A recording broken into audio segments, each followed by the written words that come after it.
doing the art that I do in general is pretty fucking dumb. Like, the irony in it is the fact that, like, I find that I have absolutely no patience with anything. And that's hilarious because, like, then I chose to do tattooing, which requires a lot of patience. And even the work that I do requires a lot of fucking patience, because if it's my ballpoint pen work that I used to do, which I'm not trying to do anymore, that took up hours. That's just hours of me sitting at my desk, like, painstakingly lying, like, just shading shit. And then it's the same thing with tattooing, where it's like, that takes time just as much as anything else. I have to be patient with it. I have to make sure those lines get in. I can't just draw like I'm drawing on paper.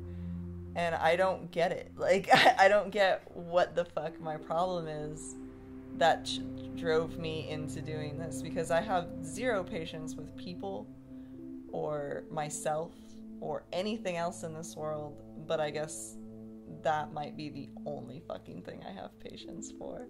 I have to, like, periodically remind myself that people enjoy it. People feel something from what I contribute. And that's good, but it doesn't feel like it's much at the same time. Not to diminish anyone's emotions or my own either. I have obsessive compulsive disorder. I got told last year. I have intrusive thoughts and I have obsessive thoughts, and it depends on my situation or what's going on. I have my obsessive thoughts go into, if I don't worry about things, like, they'll happen. So I get I've lost a lot of days without realizing it to, like, these sorts of things. And most of my art, I think, comes from all of the fear that I have on a day-to-day basis, either of myself, of other people, of existence. It's the only thing I know that I can do or that I'm good at, and I don't even think I'm that great at that. So it really doesn't say much for me. I think that there's just way too much to do and not enough time. My depression is genetic, not, like, situational, which is annoying, but something I'm okay with now. A lot of the time, it's something I'm okay with. It's something a lot of people aren't okay, though. Like, I'm constantly being told I should be happier, I should try harder, I should eat better, I should just be different, and it gets really tiring. Because it's like, I don't know, I don't want to put the time aside when I could be trying to draw or thinking about drawing. I could think about drawing and run, but I don't like running. So it's all like, it's annoying to have those things and to accept that you have those things when everyone else doesn't really want to. People don't want to talk about it. But I think as a social aspect, I think as a group, people in the world really need to understand it, and it's a thing that's going on. I get a lot of moments where I wish that I hadn't gotten diagnosed and I could just be like, that's just the way I am. To not have a label on things does in some sense make things easier, but then when you do get the label, it's, like, a lot more stressful, because then I have days where I'm going, is that me, or is that my mental illness? Is that how I should be functioning, or is it because of a mental illness that makes me function this way?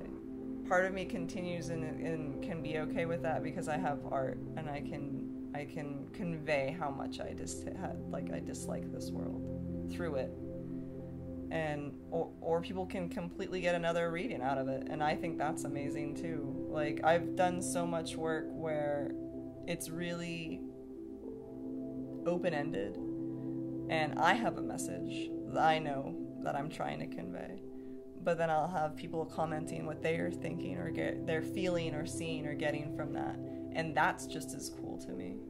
I have one that I designed myself when I was, like, 17 or 18. I got that done. That was a koi fish on my right side.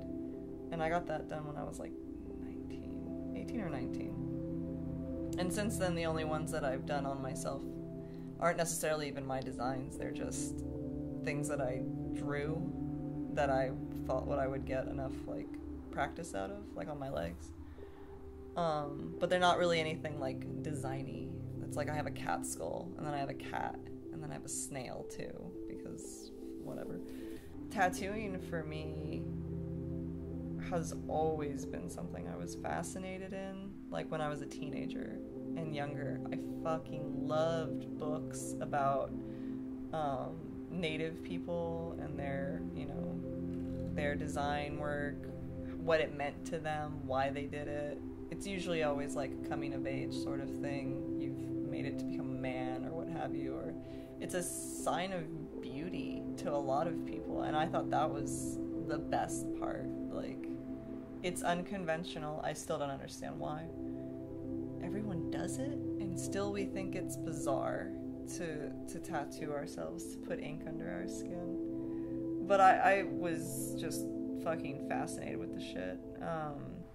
But for me, tattooing, again, is just something that I think is beautiful, and I love it. I love seeing ink on people, even if it's just like something small or something big. I mean, I personally think the bigger the better, but I love it. I think those people are the most interesting, they're the most comfortable with themselves. And that's all it's ever been to me, is just making me feel good about myself. The more tattoos I get, the more beautiful I feel, which wasn't my plan. Like, I never intended to be this tattooed. I looked at my arms the other day and I was like, this was a snap judgment. Like, that was a turn. But I love it. Like, I got my neck done recently and I've never felt more, like, confident about myself.